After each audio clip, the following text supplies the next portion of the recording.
គុណយកចិត្តទុកដាក់បងប៉ុន្តែពេលនេះបងចង់មានអារម្មណ៍នៅតែម្នាក់ឯងគាត់តែបាននេះ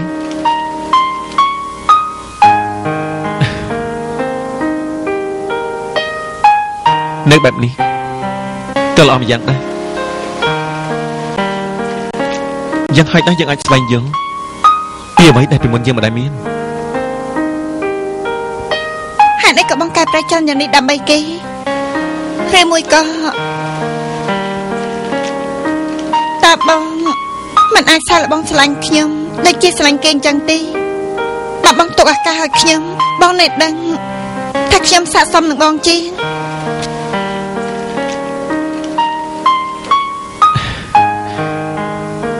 ឥឡូវអ្វីដែលស័ក្តិសមនឹងបងនោះគឺជាកំប៉ុងបៀនដែលអូនកាន់នឹងហើយអត់មកមិនឲ្យទេអញ្ចឹងបងទៅទិញទៀតអេខេ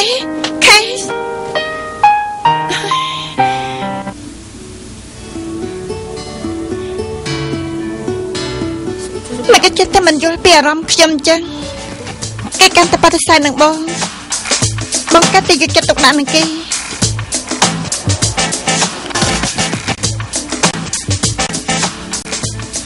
បងកាត់តែចង់បានខ្ញុំកាត់តែមិនឲ្យខ្ញុំមិនកុហកទេម្សៅនោះពិតជាមានប្រសិទ្ធភាពមែនស្អែកខ្ញុំនឹងឲ្យគេផ្ញើគំរូខ្លាំងឲ្យយើងដល់ពេលនោះចាំមកយកទៅណានេះមិនមែនជាមុខរបស់កិនគូហានទេជាការចាប់ផ្ដើមខ្ញុំបង្កើតផលិតផលថ្មីបកក៏จะដាក់ឈ្មោះខ្ញុំហើយណែអញ្ចឹងបានហើយហ្នឹងចាំតាក់ទងគ្នាលើក្រោយទៀតបានហើយរកខ្ញុំមានការអីហ៎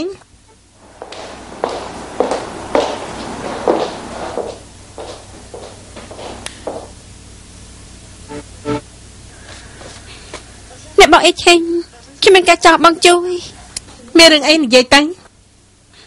ចំពោះគំនូររបស់ប៉ាខ្ញុំនោះខ្ញុំចាំបានថាបងបានប្រាប់ខ្ញុំថាកំចាត់តោទៅហើយយ៉ាងម៉េចមានយោបល់អីហ៎អត់មានទេក៏ប៉ុន្តែ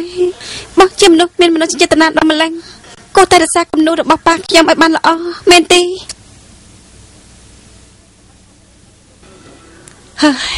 មានក៏ដឹងថាខ្ញុំជាមនុស្សមានមនោសញ្ចេតនាដែររាល់លើកពេលដែលខ្ញុំឃើញគំនូរនោះខ្ញុំចង់ស្រក់ទឹកភ្នែកគ្រាន់តែនិយាយពីរឿងនេះអាចធ្វើឲ្យខ្ញុំពិបាកចិត្តទៅហើយខ្ញុំអាចយកពីរំបងអីឆេងហើយដឹងថាមានមនុស្សម្នាក់នឹកដល់លោកប៉ាខ្ញុំដូចជាខ្ញុំចឹងដែរខ្ញុំរំភើបចិត្តនេះអ្នកណាឲ្យយើងគឺគ្រួសារតែមួយដូច្នេះថ្ងៃនេះខ្ញុំមកពឹងពាក់អ្នកបង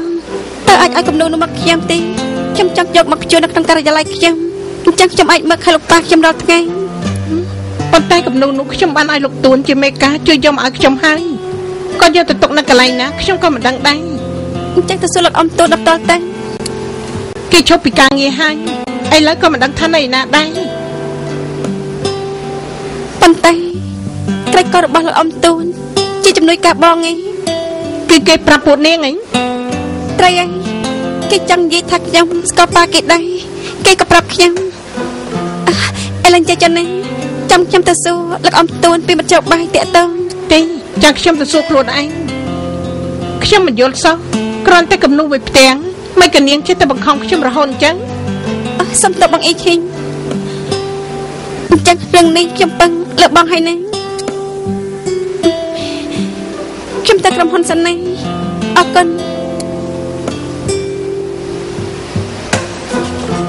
មានបញ្ហា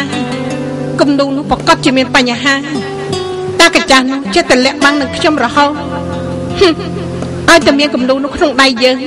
ជឿថាពួកឯងមិនអាចប្រើល្បិចអីបានឡើយគំនូរសុំចៅលៀងខ្លាំងមើលទៅអ្នកលួចស្ដាប់ទូរស័ព្ទយើង 80% គឺទិញឲ្យឆេញហើយបើមិនចឹងទេគឺមិនអាចយកគំនូរខ្លាំងៗនេះមកបោះប្រាស់យើងបានទេអញ្ចឹងចំពោះផែនការដែលយើងយកក្រុមហ៊ុនប្រទេសមួយដល់យកថវិកាក្រុមហ៊ុនគេនោះគេប្រកាសจะដឹងហើយទោះជាគេដឹងក៏អត់បញ្ហាដែរពីព្រោះរឿងនេះគេបានដឹងជាមុនទៅហើយតែរឿងដែលគួរឲ្យបារម្ភនោះគឺ ពុកយល់ថាប្រហែលជាគេបានយល់ពីអាត់កំបាំងនៅក្នុងគំនូរនោះទៅហើយទេតាមមើលទៅគេមិនតាន់ដឹងនៅឡើយទេហេតុអីបើសិនជាគេដឹងមែននោះអញ្ចឹងលុយរបស់សុនចាលៀងនៅធនាគារស៊ូលីស៊ឺមានពាក្យកណ្ដាលចូលកប៉ាល់គេបាត់ទៅហើយគេក៏មិនចាំបាច់សាំញ៉ាំនៅជាមួយនឹងយើងដែរឯងនិយាយត្រូវតែបើគេបានសង្ស័យទៅលើគំនូរនោះរួចទៅហើយនោះយើងមិនអាចប្រកាសថាគេមិនរកមធ្យោបាយជប់អាត់កំបាំងក្នុងរឿងនោះទេណាកូនសម្លាញ់អញ្ចេះទៅបានទេ2-3ថ្ងៃទៀត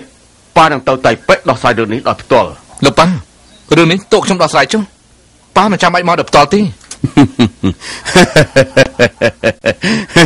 យ៉ាម៉េចហ៎ឯងខ្លាចប៉ះទៅវិញអាចប៉ះពាល់ដល់ការវិវត្តនៃស្នេហារបស់ឯងនឹងអ៊ីម៉ូធីនោះហើយកូនសម្លាញ់កុំបារម្ភអីមនោសញ្ចេតនាឯងទាំងពីរនាក់ប៉ាអាចទទួលដោយរីករាយ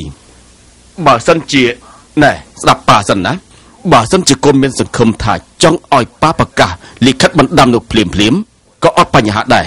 កូនយល់យ៉ាងម៉េចទេឥឡូវនេះលឿនពីឯងចាំខ្ញុំមានសង្ឃឹមទាំងស្រុងសិនចាំខ្ញុំប្រាប់ប៉ាលីឯង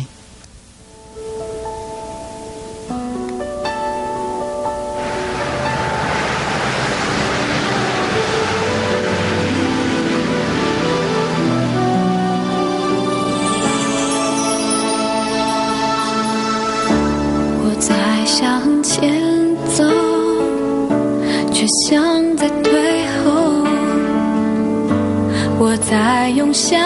念狂欢寂寞，越快乐就越失落，爱将我们高高举起后，再让心学会坠落，怀念这宽阔的天。រកខ្ញុំមិនឃើញយ៉ាងម៉េចអស់សង្ឃឹមដែរហ៎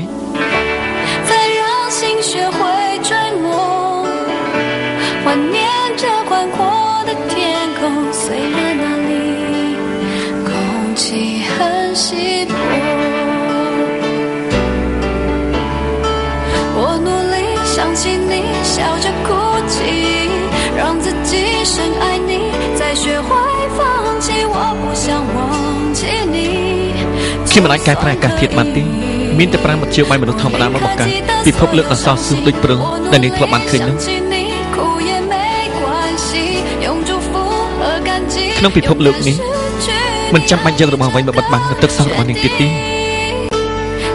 គ្រាន់តែត្រូវការរបស់នាងទោះជាទុកសោកឬក៏ការជឿចាប់របស់នាងហើយយល់ថានាង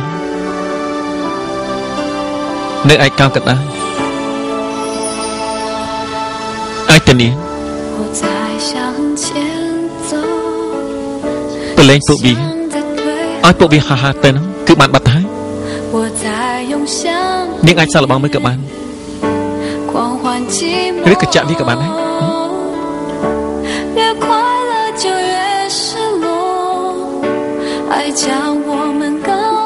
បើសិនជាអារម្មណ៍ក្នុងពេលនេះអាចចាក់ឲ្យវាbayហើយឲ្យវាហោះហើរអញ្ចឹងតើភាសាប៉ុណ្ណាទៅ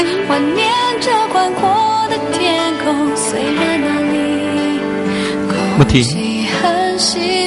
នាងគិតចឹងមែនទេពេលនេះអារម្មណ៍របស់នាងពិតជាមិនសប្បាយចិត្តតែម្លឹងមែនទេ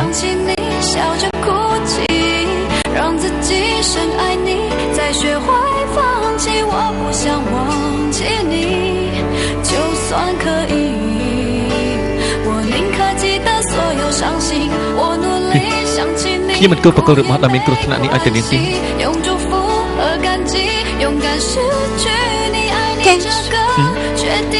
អរគុណលោកកាអរគុណលោករៀបចំអ្វីទាំងឡាយនេះដើម្បីខ្ញុំអរគុណលោកធ្វើគ្រប់កិច្ចការដើម្បីខ្ញុំពិតជាគឺតែខ្ញុំអរគុណនាងវិញទៀតប្រាធ្វើឲ្យខ្ញុំទទួលស្គាល់ថានាងធ្វើឲ្យខ្ញុំស្វែងយល់ពីអារម្មណ៍ជឿចាប់ដែលខ្ញុំមិនដែលមានប៉ុន្តែនាងក៏បានធ្វើឲ្យខ្ញុំស្វែងយល់ពីភាពរីករាយដែលស្រឡាញ់មនុស្សម្នាក់ដែរអរគុណណាស់ពីព្រឹកនេះជាលើកទី1 ដែលនេះធ្វើឲ្យខ្ញុំមានអារម្មណ៍ថាចិត្តរបស់ខ្លួននៅឯណា